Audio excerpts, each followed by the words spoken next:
un chef-d'œuvre Oh, puisque mais c'est gentil, mon nom c'est Sender, hein, tu peux m'appeler chef-d'œuvre. Demon Slayer chez Panini, Ah oui, c'est qui vrai. s'appelait autrefois évidemment Les Rôdeurs de la Nuit. Demon Slayer qui est un carton incroyable au Japon pour ses ventes en manga, un carton incroyable au niveau de l'animé, l'animé qui a transformé l'essai du manga d'une manière folle. Et ce manga donc est édité chez nous. Il y a déjà 16 volumes de disponibles. Thunder Geek, toi tu lis Demon Oui. Slayer. Moi aussi. Oui, alors, oui, on lit tous, je pense, hein, déjà, je te remercie de me donner la charge de juste la série la plus populaire du moment. Bah Parce en que tout fait ce on que s'est je dit vais qu'on dire, t'a filé je vais me faire frapper, On t'a filé les potentiellement. chiffres à chaque fois, on s'est dit bon on va C'est lui filer vrai, les mangas. c'est vrai, c'est vrai. Et du coup, bon, merci à toi. Déjà, petit nota bene avant même de commencer, Mm. je suis très fan hein, de Demon Slayer, malgré ce que j'ai l'air de sous-entendre souvent Ouais. vis-à-vis des chiffres et du score du film. C'est plus les scores affolants qui m'embêtent plus qu'autre chose, mais en vrai, je suis très très très fan du manga et je suis très content que ça soit ressorti après le foirage Rôdeur de la Nuit. Euh, mais donc, de quoi ça parle, Demon Slayer? On va partir du principe que plein de gens dans le chat ne connaissent peut-être pas, ou en tout cas connaissent, mais juste visuellement, et C'est se bien de demandent résumer vraiment rapidement. quel est qu'est-ce qui entoure cette vibe autour de la série. Eh ben, on suit un jeune garçon qui s'appelle Tanjiro Kamado, qui vit dans une maison dans la montagne avec toute sa famille. Son père il déclare est mort au début de la série, je crois. En tout cas, il est plus là. Et il vit avec sa mère et Mm. tous ses frères et sœurs. Il est l'aîné. Et Tanjiro, globalement, il va couper du bois, le vendre à la ville, au village tout en bas, et il revient, et ainsi de suite. Et ils ont une petite vie simple et tranquille. Et un jour, il y a une tempête de neige énorme, il est obligé de s'arrêter pour la nuit. Il rentre pas chez lui, il s'arrête à mi-parcours chez une connaissance à eux. Et le lendemain, quand il arrive, toute sa famille s'est fait décimer.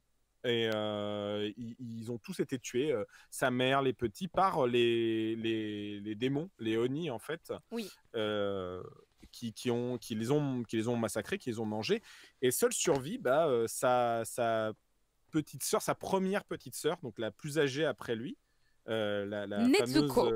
Nezuko, qui a été mordue par un de ces démons, mais qui n'en est pas morte. Et donc, du coup, elle commence un peu à la manière des vampires à se métamorphoser en un démon. Et manque de bol pour lui, en plus de ça, un homme arrive avec un katana en disant qu'en gros, il vient pour tuer les démons. Et que malheureusement, il est arrivé trop tard pour sauver la famille, mais il doit maintenant tuer Nezuko vu qu'elle devient un démon. Et Tanjiro fait tout pour s'opposer à ça. Et Tanjiro, il se fait massacrer par ce sabreur. Mais le sabreur se rend compte que Nezuko, malgré qu'elle soit devenue un démon, elle veut continuer à protéger son frère. Il trouve que c'est un peu anormal pour rapport au comportement habituel d'un démon. Et donc, du coup, il propose à Tanjiro quelque chose. Il met un bâillon à la sœur de Tanjiro en lui disant comme ça, elle mangera personne, elle ne fera de mal à personne. Si tu protèges ta sœur, en gros, maintenant, il va falloir que tu deviennes fort. Il va falloir que tu Mm. partes t'entraîner et tu vas devenir fort et tu vas devenir ce qu'on appelle un pourfendeur de démons. Donc, ma caste, qui sommes donc des différentes personnes qui sommes entraînées à se battre contre les démons, ces créatures vraiment à la force surnaturelle, quasiment immortelle. Un rôdeur de Et la nuit. un rôdeur de la nuit, tout à fait. Et il va donc devoir subir un entraînement dans le but de peut-être trouver un remède à sa petite sœur pour la faire redevenir un jour humaine, parce que peut-être qu'il y aurait un moyen, mais on n'est pas sûr. C'est le Voilà, fil rouge, ouais. ça, c'est vraiment le pitch de base de Demon Slayer. Et donc, on va partir dans cette aventure qui, déjà, vous le voyez. Alors, je sais que beaucoup de gens ont vu l'animé qui a quand même très, très bien adapté le manga, hein, faut le dire clairement. Vous voyez que le style graphique est quand même déjà assez hors norme. C'était un des premiers trucs intéressants à noter sur Demon Slayer. Il a un style, on va dire rétro, sans l'être, parce qu'on voit que le trait est moderne, mais il y a quand même une vibe un peu vieux manga, que ça soit dans l'esthétique, que ça soit dans la mise en Il y a un scène, petit côté rétro dans son dessin, ouais. Je trouve aussi. que ça soit dans les attaques aussi, qui ont un côté estampe. Entre autres, Tanjiro va apprendre des techniques liées à l'eau, et l'eau a souvent un effet un peu estampe japonaise. Donc il y a tout un travail visuellement et artistiquement qui est vraiment, vraiment sympathique. En plus de ça, un des gros attraits, je trouve, de la série, c'est que c'est les changements de ton. La série, en fait, arrive très bien aussi entre des moments de pure gaudriole, de pure comédie assez bouffonnante par moment. Hein. Quand on avance assez loin dans le récit, on a un trio de personnages principaux qui des fois se foutent sur la gueule, c'est à mourir de rire. Et je renvoie encore une fois à la traduction française qui est vraiment réussie et qui rend vraiment honneur à leur joute verbale et physique. Et on peut passer de mamans comme ça à des mamans d'un coup beaucoup plus graves. Et moi, j'aime beaucoup la manière dont l'autrice, elle arrive à jongler clairement avec nos émotions tout le temps. C'est-à-dire qu'il y a des fois, on est dans un combat, on se dit que c'est peut-être gagné, et là, retournement de situation auquel on ne s'attendait pas, et qu'elle gère très bien par sa mise en page, par sa mise en case, où on arrive vraiment à être surpris assez souvent. Et ça marche aussi parce que les combats, les arcs sont assez courts en plus. Donc, comme c'est très concentré, on va très vite, on ne perd pas de temps. Et les émotions sont assez puissantes en fait. Des fois, ça peut être un défaut, parce que par exemple, il y a des personnages qui meurent dans la série.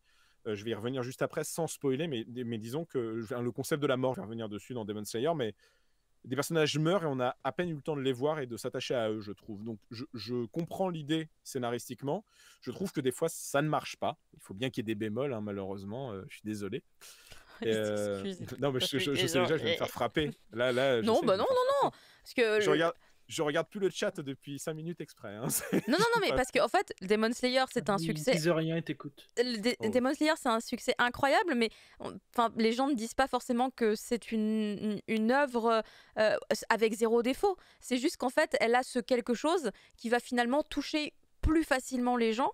Et un des plus grands exemples que j'ai en tout cas à m'apporter, c'est de me dire que quelqu'un qui genre ne lit pas du tout de manga va kiffer. Mais quand je parle de quelqu'un, je parle d'une amie japonaise, tu vois, qui lit pas vraiment de manga comme ça, et genre dans ses lectures ça va être des bouquins, puis quand même Demon Slayer dedans, tu vois, parce qu'il y a quand même ce truc qui bizarrement va l'accrocher et qu'elle se dit non mais j'aime bien le lire, tu vois. Et en fait je pense que c'est juste qu'il y a une très grande quantité de gens, en tout cas au Japon, mais qui ont chopé le même truc.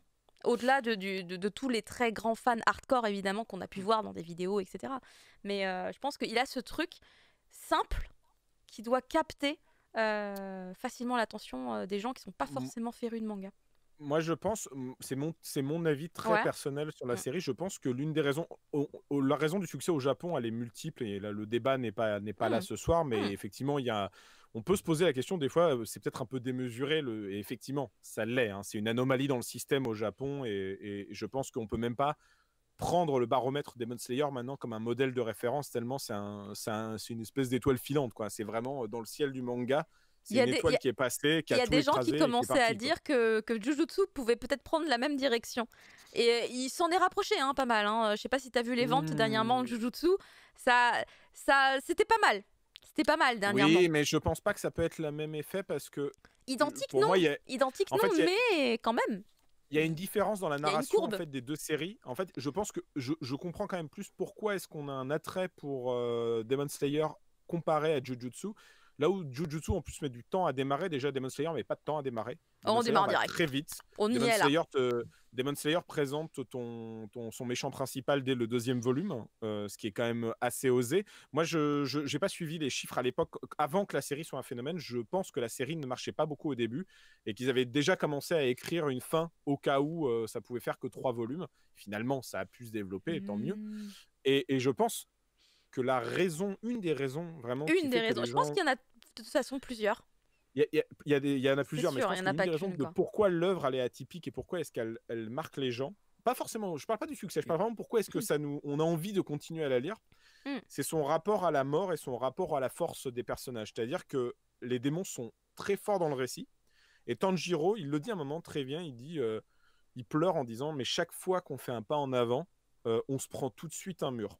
Et c'est un des rares mangas shonen neketsu où les efforts ne sont pas forcément toujours récompensés de la manière qu'on aimerait. Et Tanjiro fait beaucoup d'efforts, les autres personnages aussi. Et à chaque fois, il se retrouve avec des démons de plus en plus puissants. Tu vois, après l'arc du train, par exemple, ils s'entraînent comme des malades. Et ensuite arrive l'arc qui va être l'arc de la saison 2, qui est l'arc du quartier des plaisirs. Je rentre pas dans les détails pour pas spoiler les gens qui sont animés, mais c'est un arc où ils vont encore se retrouver face à des démons très forts. Et ça fait que... ils sont vraiment des fois face à des impasses qui fait que plus que du neketsu, il y a une espèce de truc de se dire Mais est-ce qu'on peut dépasser ça? Est-ce qu'on peut vraiment aller ça? Et surtout, pourquoi on fait ça? Parce que même si Tanjiro il veut sauver sa sœur, on voit que Tanjiro c'est un héros qui n'aime pas faire de mal aux gens. Il est très gentil, il est très serviable. C'est un peu comme Deku. Pour le coup, c'est ce genre de personnage qui est aimant, qui a envie d'aimer les gens. Et même ses ennemis, il n'arrive pas à les détester complètement. Beaucoup de démons, quand il les tue, surtout au début, il essaye de les comprendre, il essaye de faire en sorte que leur mort soit, on va dire, plus douce, avec moins de regrets. Et ce qui est considéré comme une anomalie dans sa caste à laquelle il appartient maintenant. Et je trouve que peut-être c'est ça qui plaît au public français, mais aussi qui a beaucoup plu au Japon. C'est vraiment ce truc que les héros sont impuissants et du coup, il y a un rapport très humain en fait à ça. Les héros, malgré les prouesses hors normes et inhumaines qu'ils peuvent faire, eh ben, on voit des héros vraiment échouer, pleurer, se remettre en question, tenter de nouveau de se battre, perdre espoir et se dire mais pourquoi je fais ça face à des monstres de puissance quoi.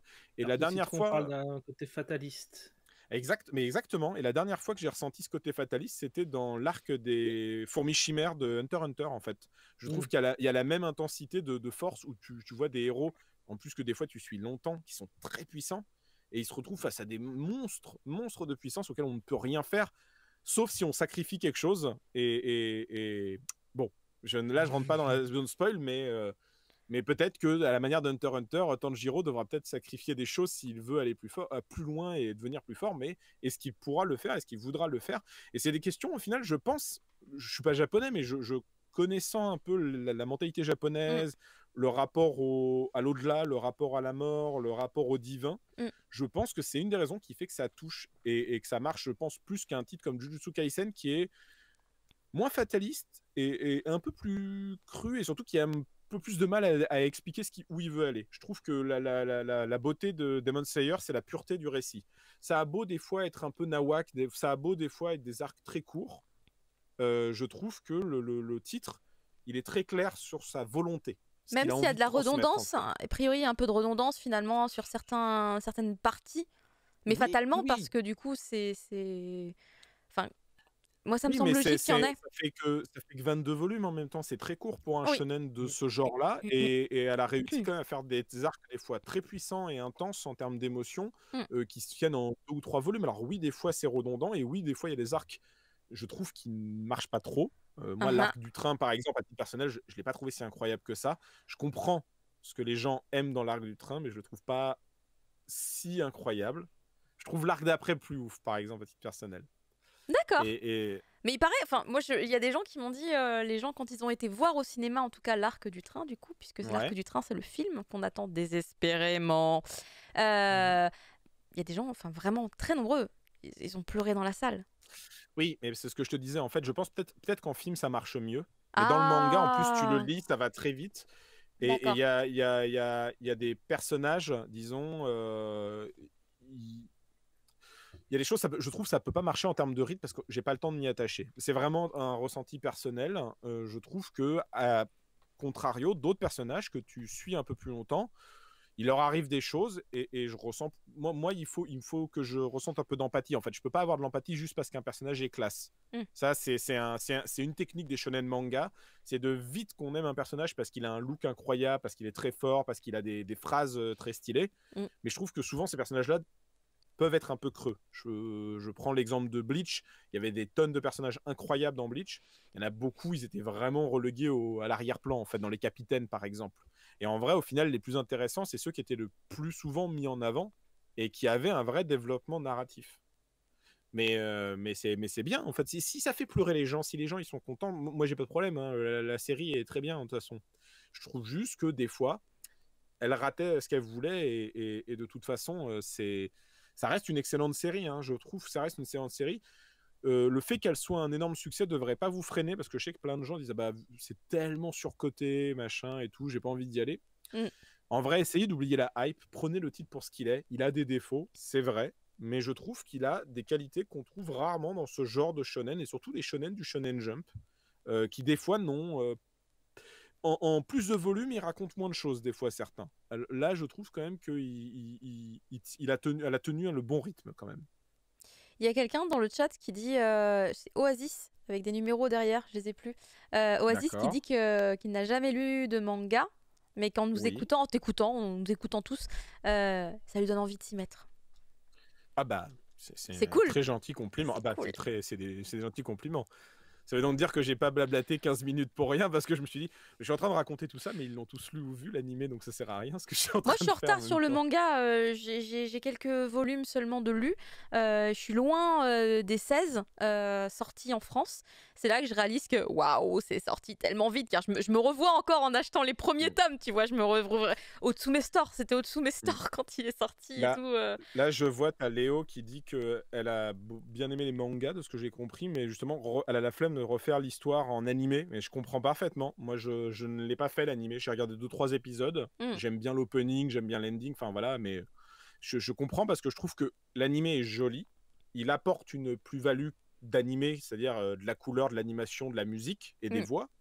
Mais la mise en scène, je la trouve pas, à titre personnel, encore une fois, je la trouve pas transcendante par rapport à ce que raconte le manga. En fait, je trouve que la plus jolie idée qu'ils ont eue, c'est au niveau des attaques, de mêler Oui, un avec effet l'eau. cel shading avec l'eau. Ça rend super bien, effectivement. Et c'était une des meilleures idées de rendre les attaques de Tanjiro qui sont différentes graphiquement de tout le reste de la série, quoi. Mais c'est vrai que moi, à titre personnel, j'ai un petit faible pour le manga parce que j'aime bien le fait que le trait soit brouillon par moment aussi, il faut le dire, c'est pas toujours excellemment beau le manga.